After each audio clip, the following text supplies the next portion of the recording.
अच्छा जी, यहाँ पे हम बात कर रहे थे कुवैत की, कि कुवैत जो है ये छोटा-सा कंट्री है, ज्योग्राफिकली इराक से बहुत ज़्यादा जो है वो छोटा है, ठीक है? अच्छा, उसामा ने बहुत अच्छी इन्फॉर्मेशन शेयर की है ग्रुप में, इसको आप लोग भी लिख लें कि उन्होंने किस तरह से एब्रिविएशन बनाई है यूएई की स्टेट्स की। अच्छा, कुवैत के अंदर आपने याद रखना है कि इराक ने जब हमला किया तो फिर उस वक़्त पूरी दुनिया जो है वो इराक के खिलाफ हो गई और जो सिक्योरिटी काउंसिल है उसने पीस मेकिंग जो इसकी एफर्ट्स होती हैं, उसके चलते हुए इसने पूरी दुनिया से आर्मीज़ और वेपन्स और हेल्प तलब की थी और फिर इन्होंने कुवैत के ऊपर हमला किया था, जिसको हम कहते हैं कलेक्टिव सिक्योरिटी। हमला करके इन्होंने कुवैत के अंदर जितनी भी इन्होंने जो है वो कुवैत की फ़ौजों को इन्होंने हरा के पूरा उसके ऊपर कॉन्कर किया हुआ था, इराक की फ़ौजों को इन्होंने वापस भिजवाया और काफ़ी इराक की फ़ौज इन्होंने मार दी क्योंकि पूरी दुनिया की फ़ौजें चली गई थी और ख़ास तौर पे अमेरिका के जहाज़ और वेपन सारा अमेरिका का था। तो फिर कुवैत की सॉवरेनिटी को रिस्टोर किया गया था और सद्दाम हुसैन जो था उसके बाद जो है वो डिक्लेयर हो गया था कि इसको जब भी मिलेगा तो मार देंगे। फिर बहुत अरसा सद्दाम हुसैन जो है वो फरार रहा था और 2005 में पकड़ा गया था, 6 में इसको फांसी हो गई थी। अच्छा, इराक जो है उसका कैपिटल है बगदाद। ये इराक है, इसका कैपिटल है बगदाद और मेरे से इंटरव्यू में इराक का कैपिटल पूछा गया था। कि इराक का जो मेरा साइकोलॉजिकल इंटरव्यू था उसमें पूछा गया था कि इराक का कैपिटल क्या है? तो आपको पता होना चाहिए कि बगदाद है। उसके बाद अगर आप देखेंगे सऊदी अरेबिया की टॉप पे यहाँ पे ना 2 कंट्रीज़ हैं। ये है हमारे पास पैलेस्टीनियन लैंड जिसके ऊपर इज़राइली ऑक्यूपेशन है और आपको इनकी स्टोरी का बहुत अच्छे से पता होना है। अगर आप लोगों में से कोई भी कॉम्पिटिटिव एग्ज़ाम देने लगा है, आगे पीएमएस देने लगा है, सीएसएस देने लगा है या कोई भी किस्म का एग्ज़ाम देने लगा है तो उसको चाहिए कि यूट्यूब के ऊपर जाए या फिर कहीं पे भी जाके इज़राइल और पैलेस्टाइन की सारी स्टोरी पढ़ ले क्योंकि उसको पता होना चाहिए कि इज़राइली ऑक्यूपेशन क्यों हुई थी और कैसे हुई थी। एक रफ़ सा आइडिया मैं आपको बता देती हूँ कि इज़राइल जो है इसको इसके ऊपर कब्ज़ा जो है वो ज्यूज़ का है। ज्यूज़ कैसे कि आपको पता है कि ज्यूज़ जो है वो दुनिया की सबसे ज़हीन तरीन कौम थे। इनके पास सब कुछ था, they had a lot of money. जो यूएस के अंदर पेंटागन है, उसके अंदर जितनी इनके पास दिमाग वाले लोग हैं या जितनी उनकी क्रीम है, that is all 7 families of Jews. Jews के पास सब कुछ था लेकिन अपनी टेरिटरी नहीं थी। तो जब वर्ल्ड वॉर 1 हुई 1914 में तो उसके बाद सारा यूरोप जो है वो वॉर में लग गया और अमेरिका ने वॉर में पार्टिसिपेट नहीं किया। जब इतनी वॉर हो गई तो 1917 तक जर्मनी तकरीबन जीत चुका था। यूके और इन बाकी कंट्रीज के पास पैसे खत्म हो गए तो 1917 में यूके ने हेल्प सीखी ज्यूस से। उसने इनको कहा कि आप हमें पैसे प्रोवाइड करें, we need money to win the war against Germany.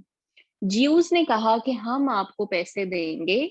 इस अकॉर्ड को या ये जो ट्रीटी हुई थी उसको कहते हैं बेल्फोर डेक्लेरेशन, बेल्फोर ट्रीटी या बेल्फोर अकॉर्ड कहते हैं।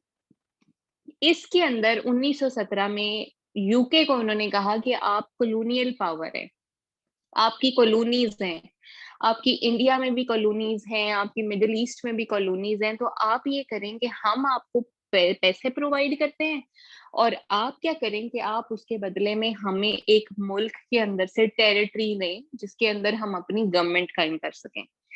बेल्फोर डिक्लेरेशन 1917 में यूके ने इन लोगों से ये वादा कर लिया कि आप हमें पैसे दो और हम आपको टेरिटरी देंगे क्योंकि हम कॉलोनियल पावर हैं।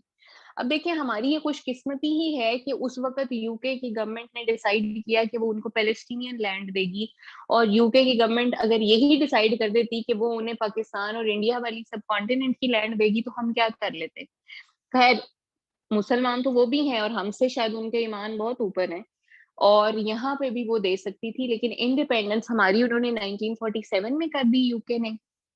इन्होंने ज्यूस को कहा कि आप लोग ना आहिस्ता आहिस्ता क्या करो कि आप पैलेस्टाइन चले जाओ और वहां पे आहिस्ता आहिस्ता करके अपनी सेटलमेंट्स बनाना शुरू कर दो। 1917 के बाद ज्यूज ने अपना ट्रेवल पैलेस्टाइन में शुरू कर दिया। 1948 में पैलेस्टाइन इंडिपेंडेंट हुआ था, ये मैं आपको बता दूं। हम 1947 में हुए थे। 1948 तक इन लोगों ने ऐसे ही किया। अब जर्मनी हार गया। जब जर्मनी हारा तो जर्मन लोगों के अंदर ये ज्यूज के लिए नफरत पैदा हो गई, क्योंकि वो ये समझते थे, जो हिटलर का पॉइंट ऑफ व्यू था वो ये था कि अगर वो बेल्फोर डिक्लेरेशन ना होता ना 1917 वाला, तो जर्मनी वर्ल्ड वॉर वन जीत जाता।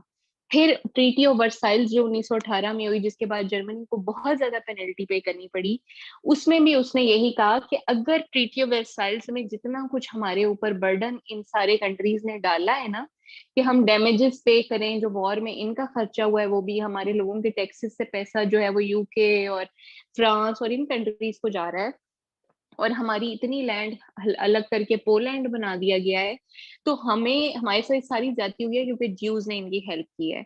तो आपको पता है कि जर्मनी में ज्यूज थे, तो फिर जब हिटलर ने दोबारा से वर्ल्ड वॉर टू की तैयारियां शुरू की थी, तो 1933 के अंदर हिटलर ने एक बहुत बड़ा हॉलोकॉस्ट किया था, जिसमें उसने जो जो भी ज्यूज थे उनको उसने बहुत बुरे तरीके से मारा था, और एक लार्ज लेवल उसने जो है वो ज्यूज को जर्मनी से बाहर निकाला था। इस हॉलोकॉस्ट का भी हिस्ट्री में बहुत इंपॉर्टेंट रोल है, तो आपने याद रखना है कि वो हिटलर ने गुस्सा वही निकाला था कि ज्यूज ने उनको पैसे दिए। जब ज्यूज को हिटलर ने वहां से निकाला, इतने जुल्म किए इनके ऊपर, तो ये लोग अपनी बड़ी बड़ी कश्तियों में ना, बहरी जहाजों में ये लोग चले गए। अभी मैं पिछले दिनों ही एक पिक्चर भी देख रही थी, इन्होंने उस कश्तियों के ऊपर बड़े बड़े बैनर लगाए हुए हैं कि हम लोगों के ऊपर किसी ने जो है वो लोगों ने ज्यादती की, अब आप लोगों से हम ये उम्मीद नहीं कर रहे। पैलेस्टाइन आए, पैलेस्टाइन लोगों ने इन्हें एक्सेप्ट कर लिया, ये वहां पे आके सेटल हो गए। जब इन्होंने इतना सेटलमेंट शुरू कर दी, तो फिर जब 1948 में 8 मई को इंडिपेंडेंट किया ना उन्होंने पैलेस्टाइन को, यूके ने, तो उसने क्या कर दिया, उसने कुछ टेरिटरी बहुत ज्यादा नहीं, बहुत थोड़ी टेरिटरी उसने क्या कर दी, यूके ज्यूज को दे दी, और बाकी सारा एरिया उसने किनको दे दिया, उसने दे दिया पैलेस्टीनियंस को। और उन्होंने कहा कि यहाँ पे जो है वो इजराइल एक छोटा सा कंट्री बन जाएगा, and this is the territory on which Jews will remain as a separate state. अच्छा, जब ऐसे हो गया तो सारे अरब कंट्रीज, ये जो आसपास वाले जितने कंट्रीज है ना, इन सब के जो है ना, इन्होंने कहा कि नहीं नहीं, इनकी क्या, मुसलमानों की जमीन पे हम लोग ज्यूज को रहने दें? ऐसा तो हो नहीं सकता। इधर से इजिप्ट मुसलमानों का कंट्री, इधर से Saudi Arabia, Yemen, Oman, Iraq, Syria, every country was of the view कि नहीं, इस तरह नहीं होना चाहिए, पैलेस्टाइन के अंदर सिर्फ पैलेस्टीनियन लोग होने चाहिए जो कि मुसलमान है। जब ऐसा हुआ तो इन्होंने इसराइल के ऊपर वॉर डिक्लेयर कर दी। इन्होंने जब वॉर डिक्लेयर की तो इसराइल को पैसा और पावर मिली यूएसए से और यूके से। जब ये इतना कुछ इन्हें मिल गया तो इन्होंने क्या किया कि जहां पे ये देखें, इसराइल की ना शेप ऐसे करके है, जिस तरह नहीं, वो अमीबा कह रही हूँ, वे यहाँ पे ना इतनी इजरायली सेटलमेंट थी। इसराइल ने क्या किया, ये सारा एरिया कवर कर लिया, और पैलेस्टाइन सिर्फ यहाँ तक रह गया। यानी कि उसने इतनी ऑक्यूपेशन कर ली उस लड़ाई में, 1965 की वॉर में इतनी ऑक्यूपेशन कर ली कि वो जो है उनका उस पे, मतलब पैलेस्टाइन के लोगों के पास कुछ रहा ही नहीं। फिर बाकी अरब कंट्रीज अपने अपने घरों को लिए, और नुकसान किनका हुआ, पैलेस्टीनियन लोगों का। अब इस बात पे फटा है कि जो 1948 में डिवीजन हुई थी उस पे आ जाओ, और पिछली वाली डिवीजन छोड़ दो जो ऑक्यूपेशन है। इसराइल कहता है नहीं, हमने ऑक्यूपाई किया है तो अब ये एरिया हमारा है। इस चीज पे फड्डा चल रहा है और बहुत अरसे से चल रहा है, और अब तो इतना ज्यादा हो गया है कि अखीर ही हो गई है। एनी हाउ, अब हम क्या करेंगे, हम इस पे जाएंगे तो हमारे पास आ जाता है कि दिस इज अरेबियन पेनिनसुला, ठीक है। उसमें हम चले गए, यहाँ पे जो ऊपर टॉप पे हमारे पास कंट्री है वो है हमारे पास, यहाँ पे ये पैलेस्टीनियन और इसराइल की लैंड है। यहाँ पे हमारे पास जॉर्डन है, जॉर्डन का कैपिटल है अमान, ये आपने याद रखना है। अगर हम थोड़ा सा गौर से देखेंगे तो यहाँ पे एक छोटी सी लैंड है इतनी, इसको हम कहते हैं लेबनान। लेबनान का कैपिटल है बेरूत, ये भी आपने देखना है कि बिल्कुल टॉप पे इधर हमारे पास छोटे छोटे कंट्रीज हैं, किंगडम ऑफ सऊदी अरेबिया के ऊपर, यहाँ पे ये देखें, ये वाले अगर हम गौर करें तो यहाँ पे जॉर्डन है, इधर इसराइल और पैलेस्टीनियन लैंड है, यहाँ पे हमारे पास लेबनान है, और ये हमारे पास सीरिया है, ठीक है। सीरिया का कैपिटल है दमिश्क, और अलेप्पो इसका इंपॉर्टेंट सिटी है जिसको पुराने वक्तों में हलब भी कहा जाता था, और ये हलब बिल्कुल टर्की के पास लगता है। तो आपने अगर वो ड्रामा देखा है तो आपने देखा होगा कि अरतुरुल एक दफा हलब गया था। तो इसी तरह ये देखें, यहाँ पे हमारे पास सऊदी अरेबिया में ऊपर जॉर्डन, यहाँ पे इसराइल और पैलेस्टीनियन लैंड, यहाँ पे लेबनान, यहाँ पे हमारे पास सीरिया है।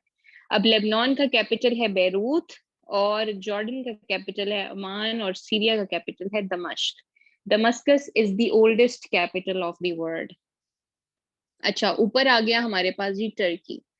टर्की के बिल्कुल साथ है हमारे पास, यहाँ पे अगर आप देखेंगे तो जॉर्जिया, जॉर्जिया का कैपिटल है टिबिलिसी, और जॉर्जिया के बिल्कुल साथ हमारे पास है आजरबाईजान। यहाँ पे ना अपनी इन तीनों को इकट्ठा करके याद करना है, एक ट्रायंगल बना लें, ठीक है, इस जगह पे, और इस ट्रायंगल में आप याद रखें जॉर्जिया, अर्मेनिया एंड आजरबाईजान, इन तीन को आप इकट्ठा करके याद करें, क्योंकि जॉर्जिया का जब भी जिक्र होता है तो हम अर्मेनिया का भी साथ ही जिक्र करते हैं। तो आप जॉर्जिया, अर्मेनिया एंड आजरबाईजान को इकट्ठा याद कर लें। दिस इज जॉर्जिया, टिबिलिसी इसका कैपिटल है, अर्मेनिया का कैपिटल है, एंड आजरबाईजान का कैपिटल है बाकू। ये हमारे पास तीन कंट्रीज हैं। और फिर हम आ जाते हैं नीचे। अगर हम इसको गौर से देखें तो यहाँ पे हमारे पास जो नीचे कंट्री है, ये देखें, ये हमारे पास, ये बहुत ध्यान से देखना है आपने, ये सऊदी अरेबिया है, ये इराक है, और ये ईरान है। ऐसे लग रहा है ना कि फेफड़े हैं दो, ये दो फेफड़े हैं। अब ये देखिए, this is the Sunni country, this is Shia country.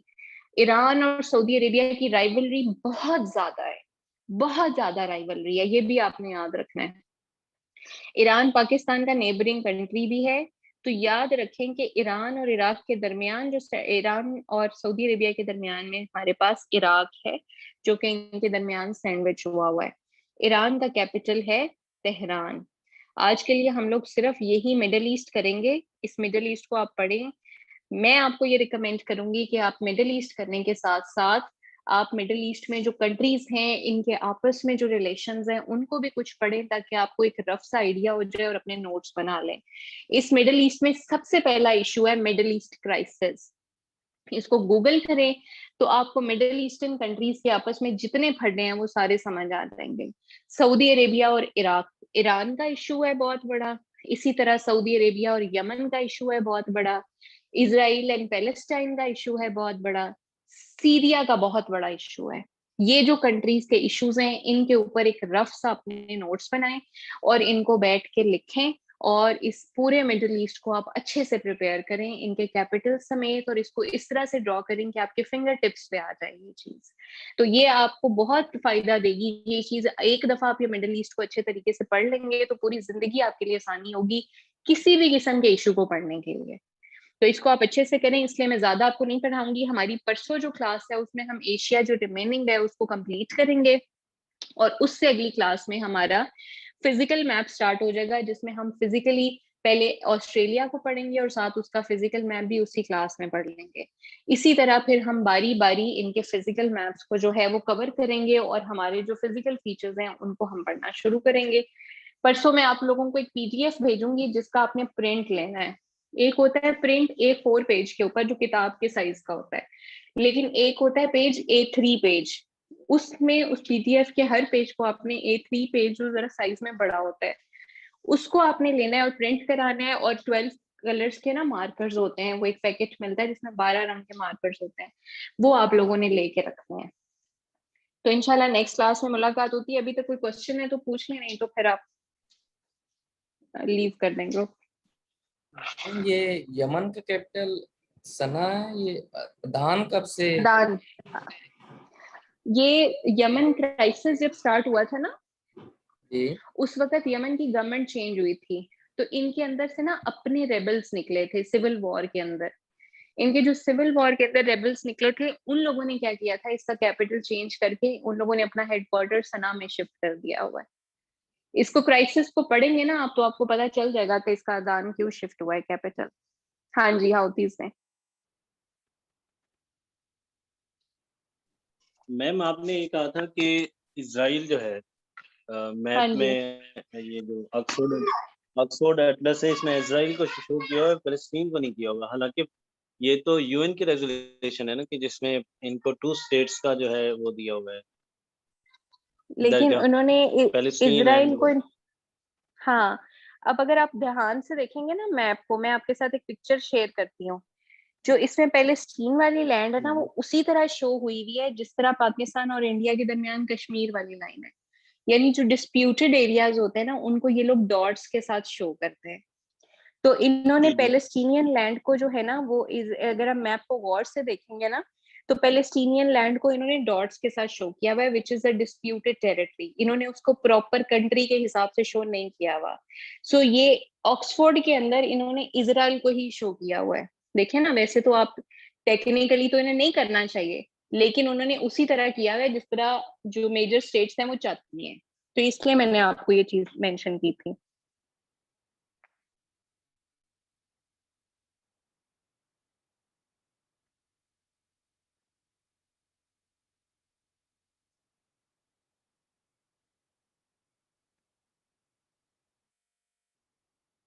Anything else?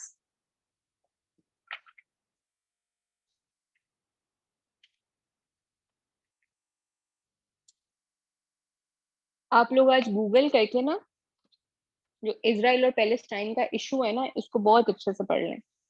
आप लोगों को बहुत फायदा होगा ये सारा इशू, क्योंकि आजकल चल भी रहा है। अल्लाह पाक बेहतर करे सबके हक में, और इस मसले का कोई ना कोई हल निकल आना चाहिए। तो इसराइल पैलेस्टाइन इशू आप लोग कंप्लीट पढ़े इसको।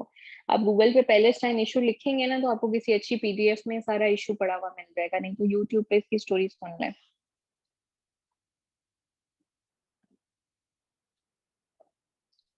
चलें, ठीक है जी। परसों आपने टेस्ट के लिए प्रिपेयर रहना है। इंशाल्लाह परसों जो है वो हम टेस्ट भी लेंगे और रिमेनिंग एशिया को भी कवर करेंगे।